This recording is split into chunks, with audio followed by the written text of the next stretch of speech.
Bismillahirrahmanirrahim. Assalamu alaikum viewers. I'm your host Sultan M. Hali. In today's episode of Defense and Diplomacy, we shall discuss the trilateral talks which were held in Kabul. Pakistan's Foreign Secretary Salman Bashir declared that the blame game must end, and it has come out that Pakistan has declared also that any move for peace and reconciliation should be from the Afghan side.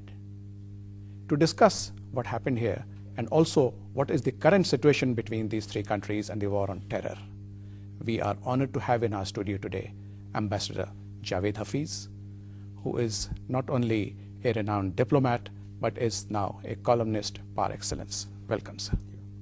We have with us Major Raja Mujtaba, who not only is a defense analyst but is the author of the internationally renowned blog site Opinion Maker. Welcome, Raja sir. Thank you. Ambassador, let's start the discussion with you. Why did only Pakistan talk about the blame game, whereas the blame game is coming, unfortunately, from all three participants?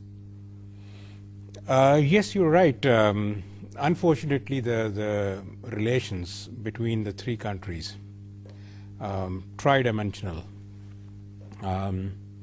they are at a very low ebb.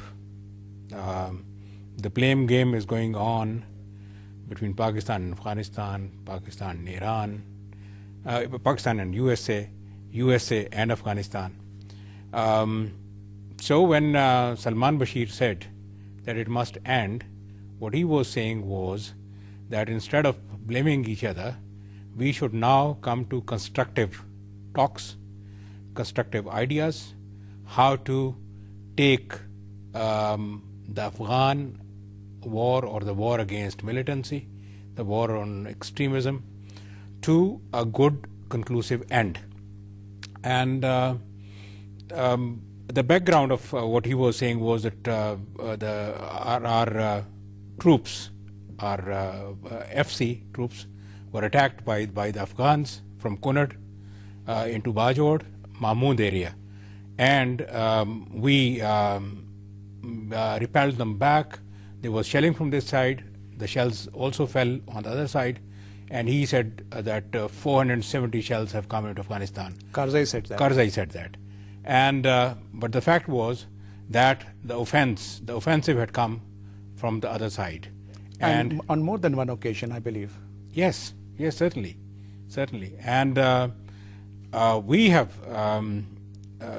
told them to control their own people, because the Afghan Taliban were also involved, and instead of controlling them, I'm told, my own information is that the governor of Kunad is encouraging this kind of incursions into Pakistan. I see. So that makes the situation rather explosive. Raja Sahab, what do you think of this? Especially, what kind of blame game is coming? Because we seem to be going nowhere, whereas we should all be focusing our attention to end this war. You see, primarily, right from the beginning when this war started, there was a huge opposition to this war. For the simple reason, they said the Afghan nation cannot be defeated. Afghanistan has proved to be the graveyards of civilizations or graveyards of superpowers. Two superpowers already lost here, they went back.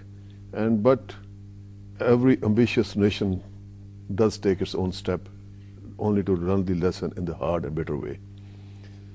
So America did come in, and when it came in, it realized that it is not a bed of roses, a piece of cake that they're going to take it.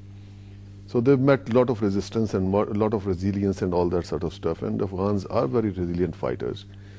And when they started to lose the battle, then they started to shift the blame some side. Because they cannot say, because that we are the ones, we have lost it because of our own inefficiencies or failings in our planning and strategy. If I may say so, the last time when General Kiani went to Kabul. Washington. So he had an exclusive sitting with Obama. Okay. That was about 20 minutes or 30 minutes, and which Obama did all the talking. And Kiani, like a good listener, he kept on listening and listening and listening. At the end, when he was leaving the meeting, he handed him over a folder. He said, sir, here is something, here's my analysis why US has failed and why we cannot support the US in this war. So that was taken with this pinch of salt by the American president, and that later on became a drift also from where the blame game took a different dimension altogether. But now, having said that, this is a war which America has lost. American people feel that this war has been lost.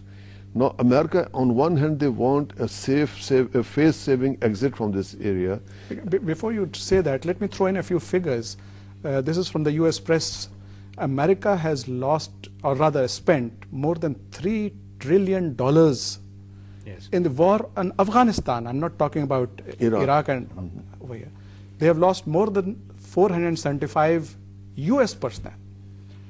It costs the US in logistics $100 for per liter of only fuel which is transported from here. What to talk about food and all. The cost for maintaining one GI in Afghanistan is nearly $1 million. So with that kind of a thing, the US public and the state of US economy, they have to raise a hue and cry.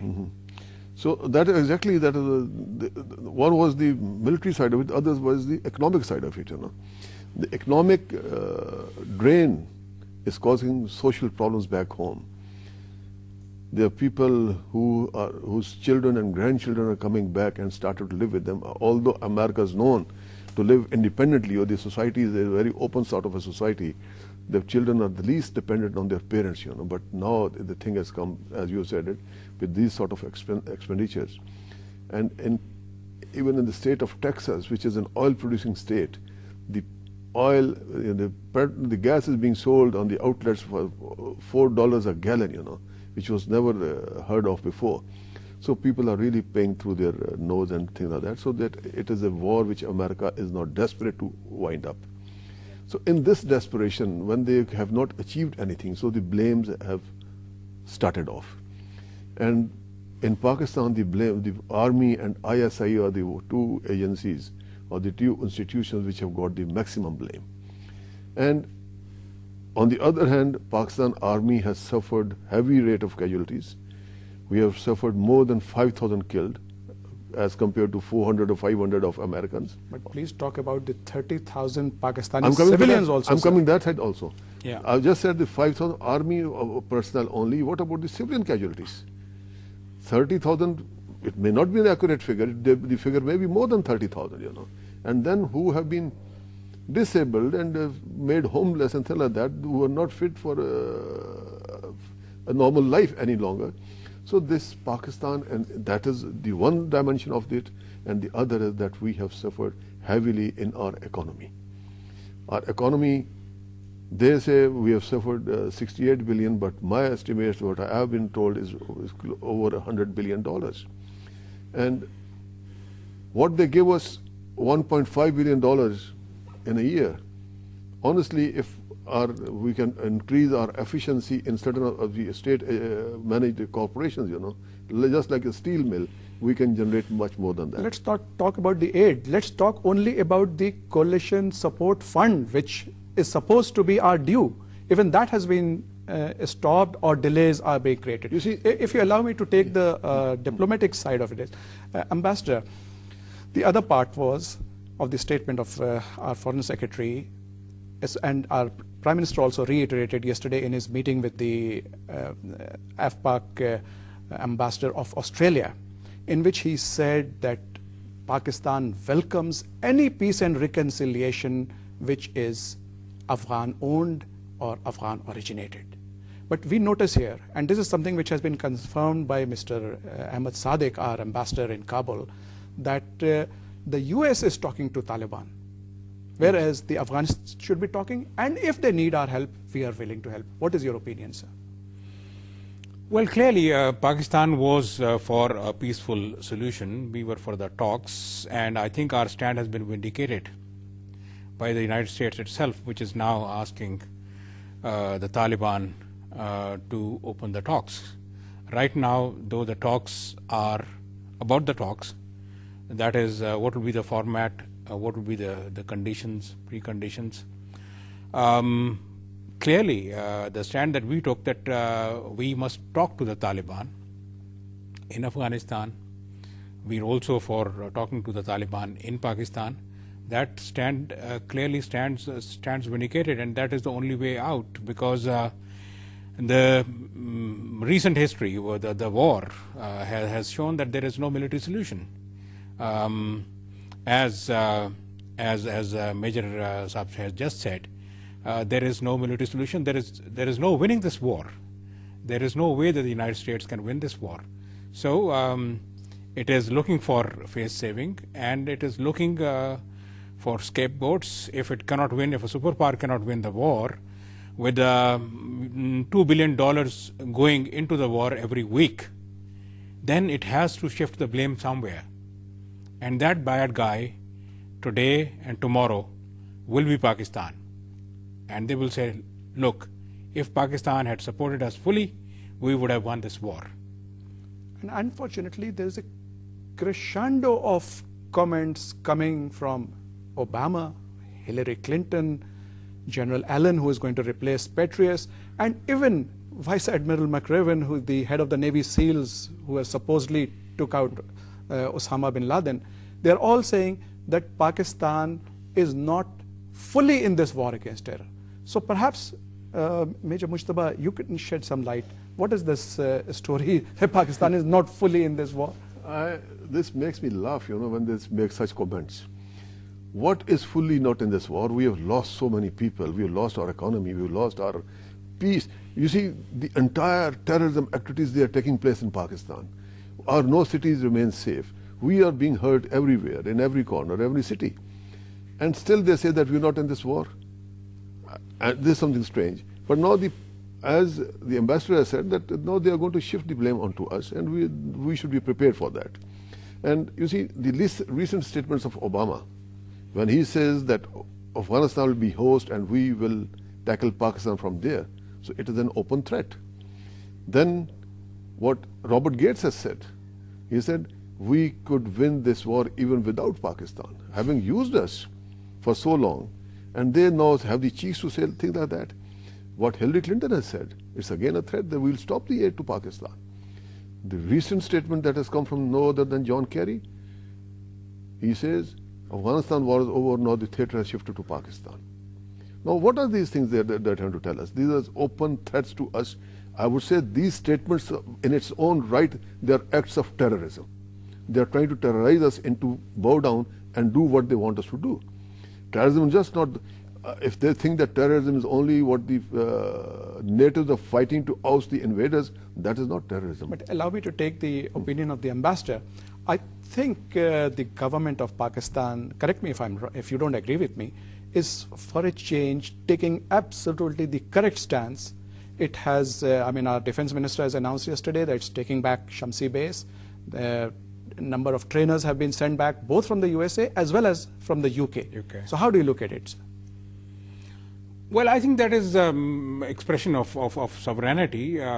Pakistan is a sovereign state. It took certain decisions initially in good faith that these facilities will be used in war against terror. And if now, with the passage of time, we see that the drone attacks have actually killed more innocent Pakistanis than the militants, then we have every right as a sovereign state. Because, sir, let me give you a figure from Brookings Institute. These are not from the Pakistani media, who say that from the drone attacks, for every militant killed, 10 innocent Pakistanis die. Yeah, that is a general estimate. I've also read it. If 10 innocent Pakistanis die for one militant, then we need to take stock of the situation and revise our policy. And the decision is that we will not allow our territory to be used against our own people, and I think it's a timely decision. But none the same, I would say, it is said that this is a relationship, Pakistan-United States, that there is no escape from. This is a relationship which is very vital, not only for the United States, but also for Pakistan. Perhaps for the United States for the next 3-4 years, up to 2014